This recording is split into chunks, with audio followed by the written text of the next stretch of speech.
안녕하세요, 블랙사입니다. 미국의 3대 지수는 혼조세로 마감을 했습니다. 첫 번째 미국 대선 TV 토론회와 다음날 물가지표 공개를 앞두고 증시는 반등하려는 움직임을 보였고요.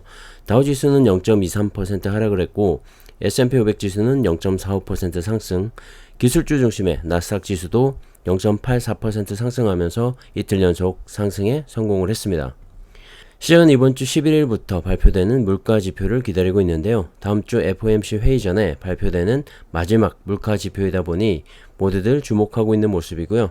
당장 오늘 8월 소비자 물가 지수인 CPI가 발표가 되죠. 지난달 CPI 수치는 2.9%였는데 이번 발표에서 시장은 2.6% 상승을 기대하고 있습니다. 직전 달보다 0.3%포인트 둔화할 것으로 예측을 하고 있는 것이죠. 그리고 하루 뒤 10일에는 생산자 물가 지수인 PPI가 발표가 되는데요.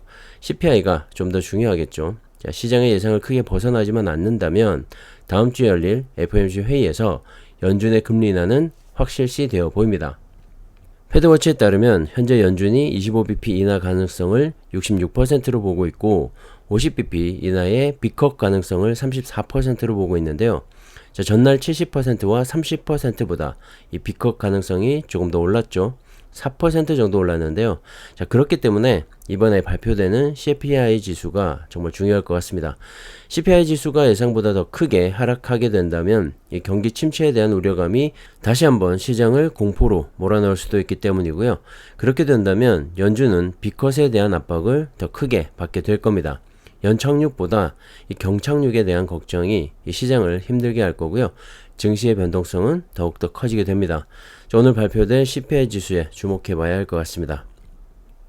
웰스파고의 샤미어 사마나 전략가는 물가 지표가 냉각될 경우 페드가 금리를 더 많이 인하할 여지도 있지만 동시에 경기가 예상보다 빠르게 둔화한다는 것을 시사할 위험성이 있다고 분석을 했습니다.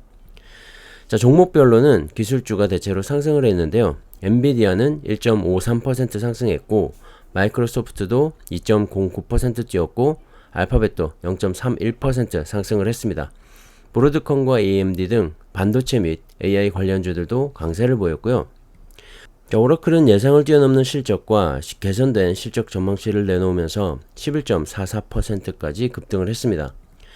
반면에 금융주들은 미 연준의 금리 인하가 임박해지면서 향후 실적이 악화될 것이란 전망에 하락을 했는데요. JP모건은 금리 인하로 내년 순이자 이익이 좋지 않을 것이라고 시사를 한 뒤 5.19% 급락을 했습니다.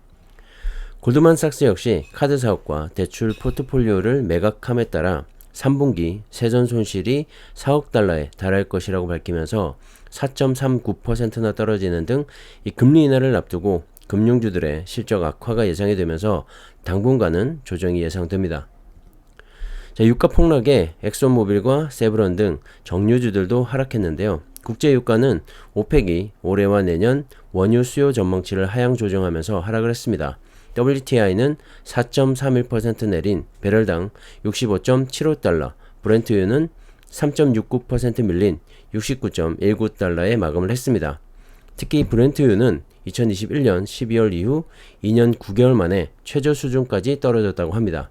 경기 침체 전망과 전기차 등의 확산에 따른 원유 감소를 예상하고 있는 것 같습니다. 월가에서는 대선 전까지 이 증시 변동성이 확대될 것으로 보고 있는데요. 9월에는 계절적인 약세장까지 펼쳐지고 있는 점도 이 투심을 악화시킬 것으로 보고 있습니다. 변동성 지수인데요. 지난달 초 이 노동지표가 발표가 되면서 급등을 했고 다시 안정세를 찾아가는 듯 했지만 FOMC 회의와 미국 대선 등을 앞두고 여전히 변동성이 높아진 모습입니다.